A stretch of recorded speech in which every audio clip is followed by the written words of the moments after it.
উঠাইয়া হাতে পায়ের মধ্যে মল দিয়া মল।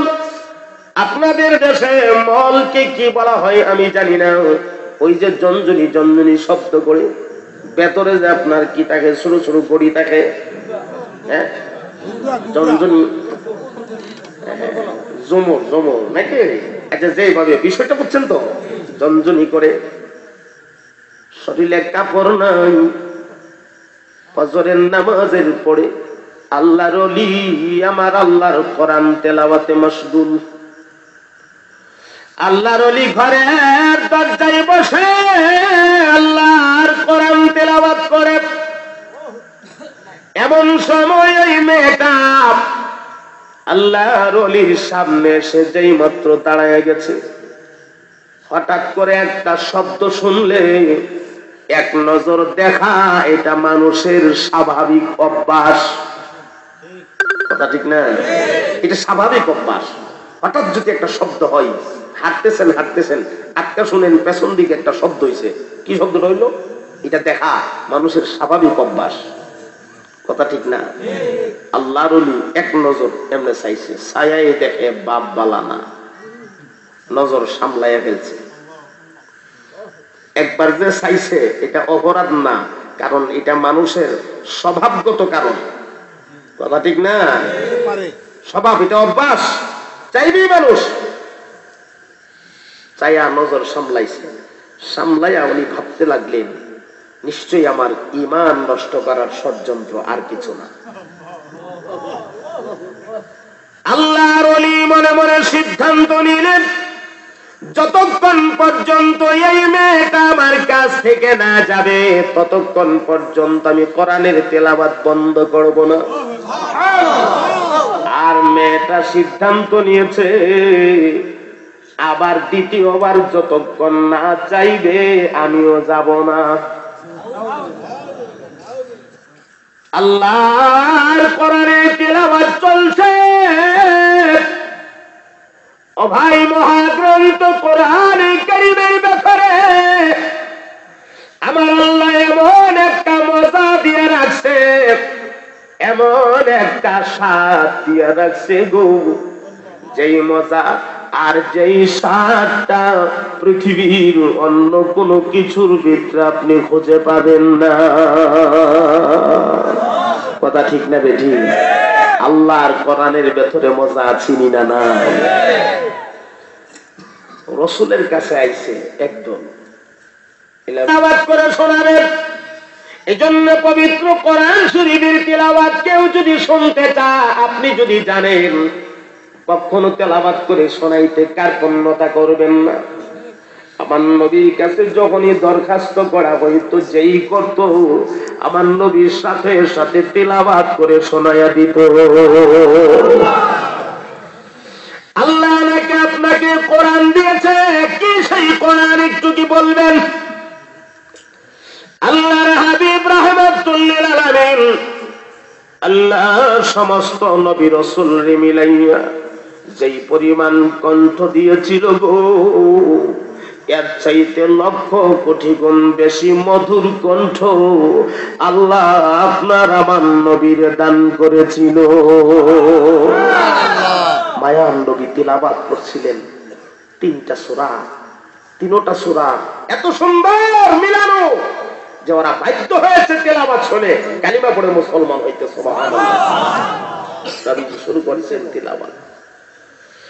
والشمس وضحاها والقمر إذا تلاها والنهار إذا جلاها والليل إذا يغشاها والسماء وما بناها والأرض وما طحاها ونفس وما سواها فألهمها فجورها وتقواها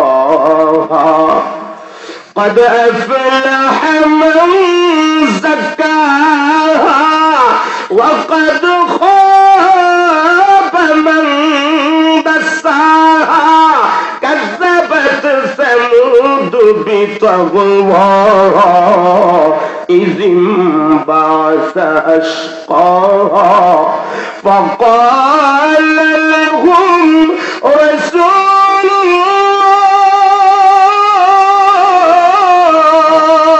ناقة الله وسقياها محبতের আওয়াজে পড়ুন সুবহানাল্লাহ। হাত রেখে বলবেন রে ভাই, মিথ্যা কথা বলবেন না, আল্লাহর কোরআনের ভেতরে মজা আছে না? না, আরো জোরে বলেন আছে না? সুবহানাল্লাহ। আল্লাহর ওলি মুঈনুদ্দিন, আল্লাহর ওলি মুঈনুদ্দিন কোরআন তেলাওয়াত করে বন্ধ করে না। ওই মেয়েটার সামনে দাঁড়ায় রয়েছে আল্লাহর কোরআনের তেলাওয়াত, মেয়েটার কান দিয়া ডুবতে ডুবতে ডুবতে ডুবতে অনাবৃষ্টির কারণে জমিন একদম ফাইটা গেছে। যেই জমিনের মধ্যে বীজ রোপণ করা সম্ভব না, পর্যাপ্ত পরিমাণে পানি দিয়েছেন, এখন জমিনটা বীজ রোপণ করার উপযুক্ত হয়ে গেছে। আমার আল্লাহর কোরআনের তেলাওয়াত শুনতে শুনতে ওই মেয়েটার দিলটা ঈমানের বীজ রোপণ করার উপযুক্ত দিল হয়ে গেছে। আল্লাহু আকবার বলেন, চিৎকার দিয়ে মুসলমান। ঈমানের বীজ রোপণ করার উপযুক্ত হয়ে গেছে। এখন মেয়েটা চোখের পানিগুলি আর ধইরা রাখতে পারে না, পরনের কাপড় নাই, হাঁটুগুলো বাইঙ্গা আল্লাহর ওলির সামনে বসে গেছে। কোরআনের তেলাওয়াত শুনে চোখে পানি ছাড়ে।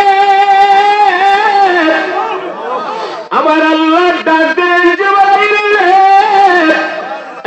জিবরাইল, না না না, তা হতে পারে না। একদিকে আমার কোরআনের তিলাওয়াত হবে রে, আরেকদিকে উলঙ্গ একটা নারী বসে বসে আমার কোরআনের তেলাওয়াত শুনবে, তা হতে পারে না। জলদি করে যাও, আমার জান্নাতের বাজার থেকে একটা জান্নাতি রেশমি কাপড় নিয়ে আমার বান্দির পরনে লাগাইয়া দে। অটোমেটিক পরনে জান্নাতি কাপড় লেগে গেল।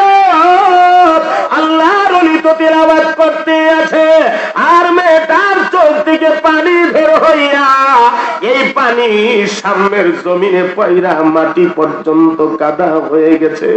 এক পর্যায়ে ডাক দিলেন, ওগো আল্লাহর ওলি, মেহেরবানি করে একটা মুহূর্তের জন্য আপনি কি তেলাওয়াতটা বন্ধ করবেন?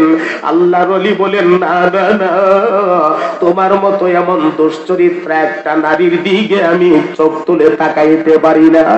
এমন সময় মেয়েটা ডাক দিয়া বলেন, ওগো আল্লাহর ওলি, আপনি তাকায় দেখেন গো, আমি জানি না কোত্থেকে আমার গায়ে এত সুন্দর কাপড় লাগে গেল। আপনি তাকায় দেখেন, আমি আগের মতো আর উলঙ্গ নাই। আল্লাহর ওলি এই কথা শুনে চোখ তুলে তাকায়া দেখে, এই কাপড় তো দুনিয়ার বাজারের কাপড় না।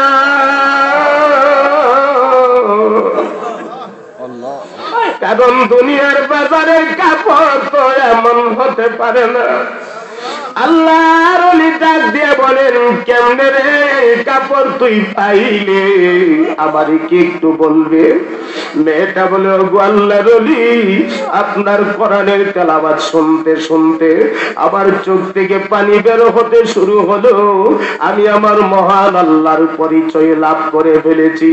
আমি দিনে দিনে আল্লাহর প্রতি ঈমান এনে ফেলেছি, আর নিয়ত করেছি যতক্ষণ আপনি তেলাওয়াত করবেন আমি শুনবো। এই নিয়ত করে যখন বসে গেলাম, হঠাৎ করে দেখি আমার পরনের মধ্যে সুন্দর কাপড়টা লাগানো। এমন সময় আল্লাহর ওলি ডাক দিয়ে বলে, ওরে আল্লাহর বান্দি, এই কাপড় দুনিয়ার কোন কাপড় না, এটা আল্লাহর জান্নাতের বাজারের কাপড়। আমার আল্লাহ দয়া করে তোর পরনে ফিট করে দিয়েছে। এখন তুই কি আমার আল্লাহরে পুরোপুরি বিশ্বাস করতে পারছস? মেয়েটা ডাক দিয়ে বলো, গো আল্লাহর ওলি, আমার আব্বা পৃথ্বীরাজ যদিও আমার আল্লাহরে চিনতে পারে নাই, আমি পৃথ্বীরাজের মেয়ে হয়ে বলছি, এই দিল্লির মাঠে সাক্ষী থাকবে আমি আমার আল্লাহরে চিনতে ভুল করি নাই। সুবহানাল্লাহ, আমি আমার আল্লাহরে চিনতে ভুল করি নাই। ওগো আল্লাহর ওলি, আল্লাহর কোরআন বুঝি এত মজা, আপনি আমার আল্লাহরে একটু বলে দেন না, আল্লাহ যেন কোরআনের একটা অংশ আমার সিনার ভেতরে দিয়ে দে, আমি যেন আল্লাহর কোরআন তিলাওয়াত করতে পারি। আমি নিজে গিয়া আমার আব্বারে দাওয়াত দেব, আমি নিজে গিয়ে আমার আব্বার কাছে কোরআনের তিলাওয়াত করব। আল্লাহর ওলি হাত তুলে মোনাজাত দিয়েছে, একদিকে মোনাজাত চলে, অপর দিকে মেয়েটা ডাক দিয়ে বলে, গো আল্লাহর ওলি, আপনি যদি অনুমতি দেন আমি আল্লাহর কোরআন তিলাওয়াত করব। মেয়েটা বলে, আমি তিলাওয়াত করব। আল্লাহর ওলি ডাক দিয়ে বলে, রে আল্লাহর বান্দি, তিলাওয়াত করতে হবে না, আমি জানি, কারণ মুনাজাতের ভেতরে আমার কাশফ জারি হয়েছে, আর এই কাশফের মাধ্যমে মহান আল্লাহ রব্বুল আলামিন আমারে জানায়া দিয়েছে, আল্লাহর কোরআনের শুধু একটা অংশ না, আমার আল্লাহ আস্থা 30 পারা কোরআনকে তোর সিনার ভেতরে একসাথে জমায়া দিয়েছে।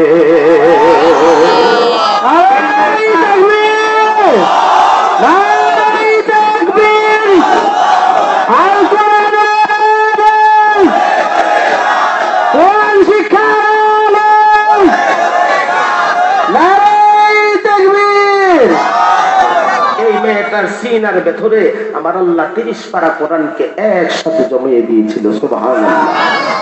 আল্লাহ মেহনত ছাড়া, পরিশ্রম ছাড়া কোরআন জমায়া দেওয়ার মতো ক্ষমতা আছে না নাই? সুবহানাল্লাহ। আপনার আমার নবীর কাছে যখন কোরআন নাযিল শুরু হলো, আল্লাহ নবী কোরআনের আয়াতগুলো মুখস্থ করার জন্য রাসূল যখন বারবার গুনায় গুনায় তিলাওয়াত শুরু করলো, আল্লাহর নবী কোরআনকে মুখস্থ করবে, এমন সময় আমার আল্লাহ আয়াত নাযিল করে জানায়া দিল, না গো নবী, না না না, লা তুহাররিক বিহি লিসানাকা লিতাজালা বি, ইন্না আলাইনা জামআহু ওয়া কুরআনা। আপনি জবান নাড়াইবেন না, কষ্ট করবেন না, আপনি দুনিয়ার অন্য মানুষের মতো না, আপনি পৃথিবীর অন্যদের মতো না। অন্যরা মেহনত করবে আর তার সিনাকে আমি প্রশস্ত করব, মেহনত করবে সিনা আমি পরিষ্কার করব, মেহনত করবে সিনার ভেতরে কোরআনের অক্ষরগুলি বসায়া দেব, কারণ মেহনতের দায়িত্ব এই কারণে দিলাম, আবার কোরআনের আয়াত যতবার গোড়ায়া গোড়ায়া পড়বে, একটা অক্ষর যতবার গোড়ায়া পড়বে, এক একটা অক্ষরের বিনিময়ে আমি প্রত্যেকবার 10টা করে নেকি দান করব। এই জন্য যত বেশি বেশি পয়রা মুখস্থ করবে তার সওয়াবের একটা পাহাড় হবে, একদিকে হাফেজে কোরআন হবে আর একদিকে সওয়াবের একটা পাহাড় হবে। কিন্তু আপনি অন্যদের মতো না, গো নবীজি, জিবরাইল আমিন আমার পক্ষ থেকে কোরআন নিয়ে আপনার কাছে আসবে, আপনার কানে জিবরাইল আমিন আমার কথাগুলি তেলাওয়াত করে করে শোনাবে, আপনি শুধু কান পাইতা পাইতা শুনবেন, আপনার জবান লড়াইতে হবে না, আপনার দায়িত্ব শুধু শোনা, আর আমি আল্লাহ নিজ দায়িত্বে আপনার সিনাতে আমার 30 পারা কোরআনকে জমায়া দেব। এই জন্য আমার ভাই, আল্লাহ তাআলা তো পারে।